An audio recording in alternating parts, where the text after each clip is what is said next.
배수로에서 변사체가 발견됐다.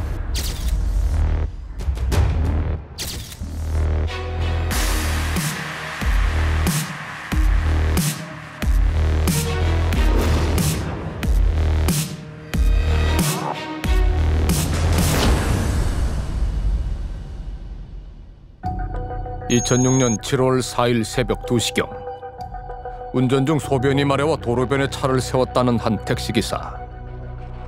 여느 때처럼 배수로로 향했는데 무언가 이상한 것이 눈에 띄었다고 합니다. 소변을 보려고 하니까 뭐 이상한 물체가 있어서 배수로 가까이 다가가 살펴본 이상한 물체는 놀랍게도 알몸 상태로 버려진 여성의 시신이었습니다. 무릎을 약간 구부린 상태에서 여기에 반드시 하늘을 보고 누워 있었죠. 구부려 세운 두 다리와 가슴으로 모은 두 팔, 위로 펼쳐진 머리카락까지 똑바로 뉘어있던 시신의 모습 무엇 하나 예사롭지 않았습니다. 깨끗했었어요. 뭐 신체 일부가 훼손됐다든지 그런 것도 없었고 아무것도 묻은 것 없이 몸 전체가 깨끗했던 겁니다. 그래서 유난히 눈에 띄었다는 목졸림 흔적. 사인은 끈에 의한 경부 압박 질식사였습니다.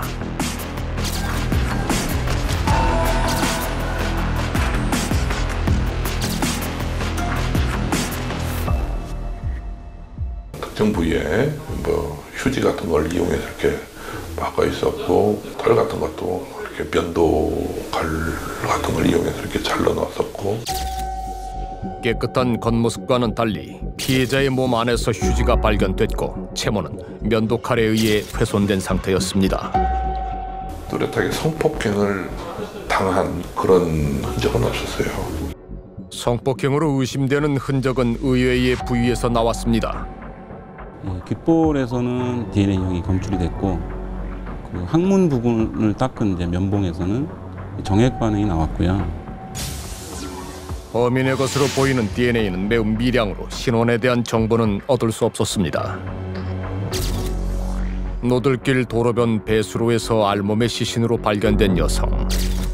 그녀는 지방에서 상경한 20대 초반의 서진희 씨였습니다. 당시 경찰은 인근 주택가에서 뜻밖의 물건을 찾았다고 합니다. 한강 쪽으로 가다 보면 토끼굴이 있어요. 그 중간쯤에 비석 뒤에 이제 그 소지품이 발견됐었는데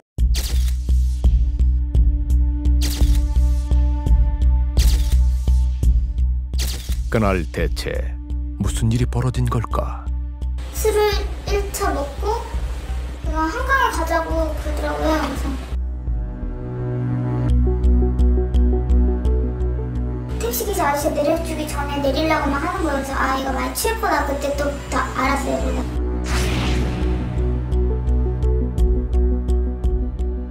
이 지점까지 왔었어요. 이 지점 피해자가 골목 안으로. 예, 이 지점 여기까지 왔었어요. 한강에 가고 싶다던 제니 씨는 택시에서 내리자마자 한강으로 통하는 굴다리 일명 토끼굴 쪽으로 향한 것으로 보입니다. 피해자 유류품으로 핸드백과 신발, 또 상의 티 정확하게 이 부분에 이렇게 가지런히 있었어요. 그녀의 유류품은 왜 비석 옆에 놓여 있었던 걸까? 이 비석 뒤에 누가 있었던 것 같다. 저 위에서 갔다는 거죠? 그렇죠. 저쪽에서.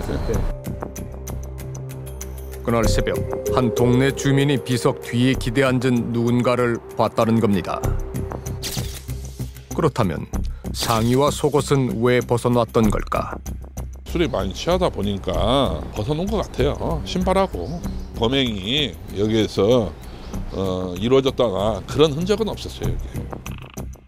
그녀는 어디로 간 걸까?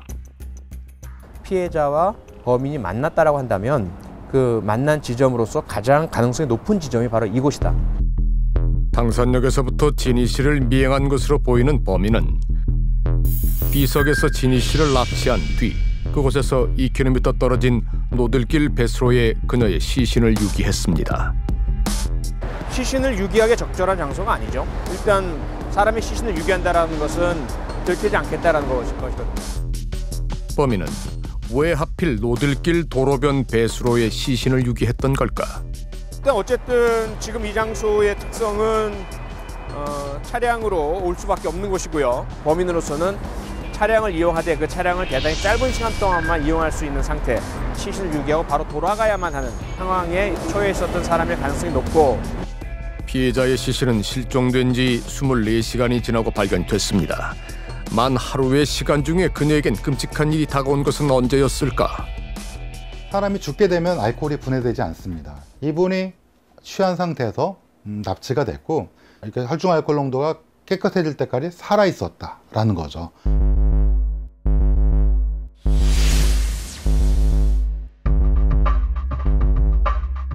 이렇게 관절이 굽혀져 있는 상태인데 나중에 검안을 할 때 보면 관절이 펴져 있습니다. 이렇다면 사망이 시신이 발견되기 한 2-3시간 또는 4시간 정도의 그 정도 범위에서 사망을 했다. 즉, 납치 후 하루 가까이 살아있었던 피해자. 그녀는 대체 어디에 있었던 걸까? 발바닥 쪽을 보면 굉장히 깨끗합니다. 뭔가로 정성스레 닦아낸 듯한 그런 모양입니다. 범인이 시신을 깨끗하게 씻은 것으로 봐서 범행은 실외가 아닌 주거 공간 같은 실내에서 이뤄진 것으로 보입니다. 또 다른 단서는 범인이 진희 씨의 몸 안에 넣은 휴지에서 나왔습니다. 휴지는 가정에서 쓰는 일반 두루마리 휴지가 아닌 재생용 휴지였습니다. 작업실 같은 다른 사람들의 눈에 띄지 않는 독립된 공간에 진희 씨는 하루 가까이 감금됐던 것으로 추정이 됩니다. 진희 씨를 납치하고 감금한 범인은 대체 누구인 걸까? 피해자의 시신은 이건 전시된 형태거든요. 그러니까 과시해 놓은 거예요, 사실은. 진희 씨의 시신이 유기된 모습은 성도착 중 범죄자가 보이는 전형적인 형태라는 겁니다.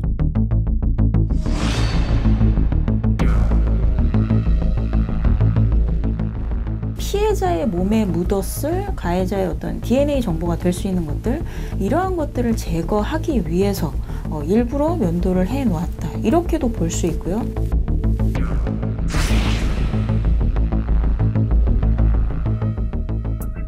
이런 풀 같은 것이 쭉 나 있었는데 사체를 혼자서 끌었다면은 분명히 여기는 금방 표가 나게 돼 있어요.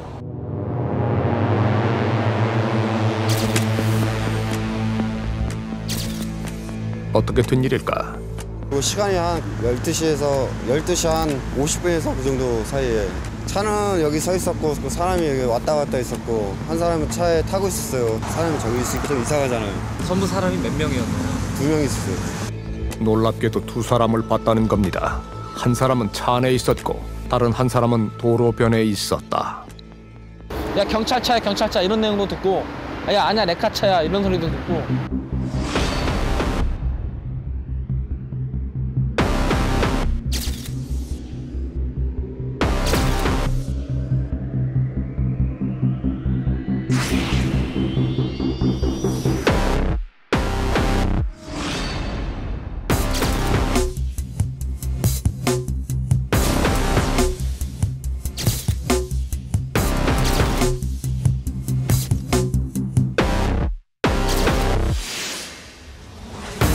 그런데 두 번째 사건이 벌어진 지 7개월 뒤인 2006년 7월 신정동에서 약 5km 떨어진 노들길 배수로에서 알몸으로 유기된 시신이 발견된 겁니다.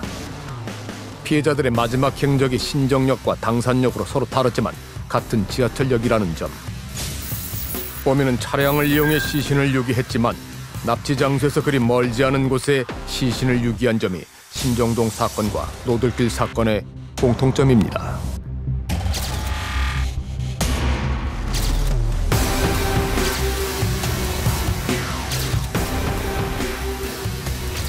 또한 노들길 사건과 신정동 사건 피해자 모두 범인이 시신을 깨끗하게 씻기고 난 뒤에 유기한 겁니다. 게다가 여성 성기 내부에 어떤 이물질을 삽입한 흔적이 있었는데요. 이 사건에서도 성기 내부에 이물질이 삽입된 게 보입니다.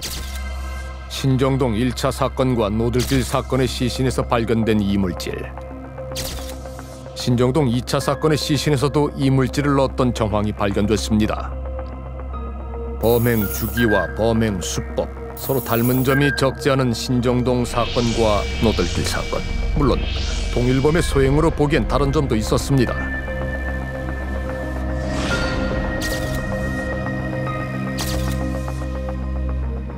닮은 듯 닮지 않은 신정동 사건과 노들길 사건. 우리가 한 여성을 만나면서부터 두 사건은 강력한 새 연결고리를 갖게 됐습니다. 그때는 딱 하나였어요. 내가 여기서 나가자, 넌 죽는 거다. 약간 그런 생각?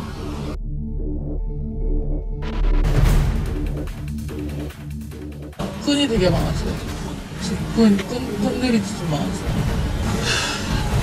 끈은 제가 왜 기억하냐면 저를 묶으려고 했었거든요. 다행히도 남자가 방심을 한 틈을 타 그곳에서 빠져나왔다는 박 씨는 한참을 숨어있다가 가까스로 탈출에 성공했고, 박 씨는 그렇게 겨우 목숨을 구할 수 있었던 겁니다. 1, 2차 사건의 간격이 6개월인 것처럼 2차 사건 발생 후 다시 6개월 만에 변을 당했습니다. 그날 박 씨를 납치한 남자는 누구였을까? 앞에 두 살인 사건과 연계되었을 가능성이 굉장히 높은데요.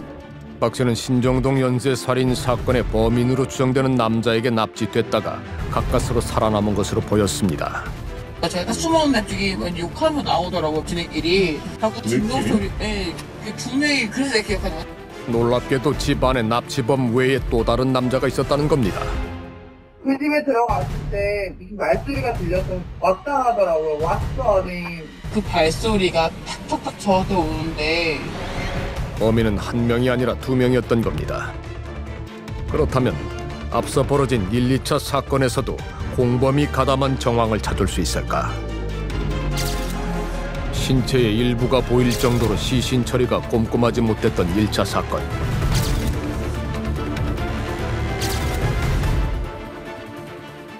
두 번째 범행에 있어서는 최소한 시신을 감싸고 유기하는 과정에서는 두 명이 같이 범행을 한 것이 아닌지 이런 생각이 듭니다.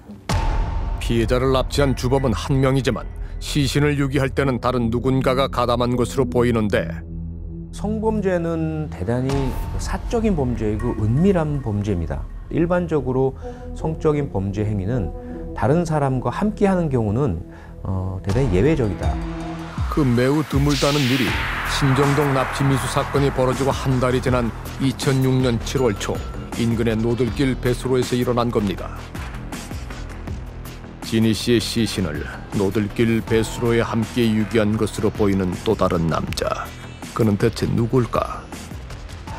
납치와 폭행과 살인은 또 성추행은 한 사람에 의해서 행해졌을 가능성이 있지만 시신의 유기에는 조력자가 있는, 그래서 이것이 대단히 좀 독특한 형태. 그는 신정동 사건의 공범과 같은 모습이었습니다. 오직 시신의 유기와 증거 인멸에만 도움을 주는 누군가가 있다. 그렇게 봤을 때는 신정동 사건과 노들길 사건에 있어서 대단히 높은 정도의 유사성이 발견되는 것이죠.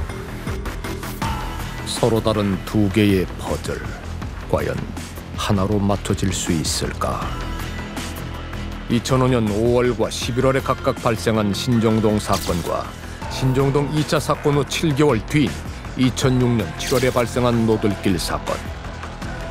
만약 모든 게 동일범의 소행이라고 가정할 경우 노들길 사건에서 범행 수법이 달라진 이유는 뭘까?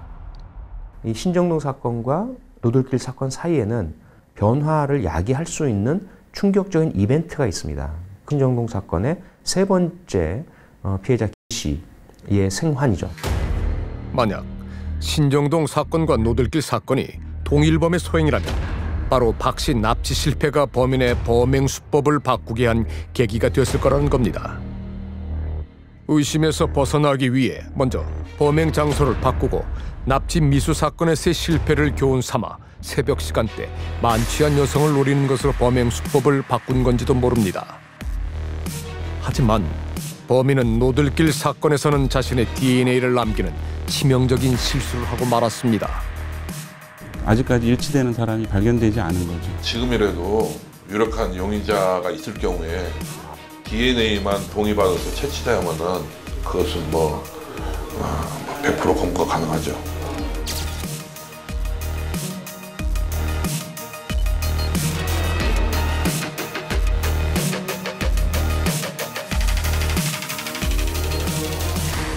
신정동 사건에서 우리가 가지고 있는 49%, 노들길 사건에서 가지고 있는 51%, 이 두 가지를 합치면 100%가 될 수 있는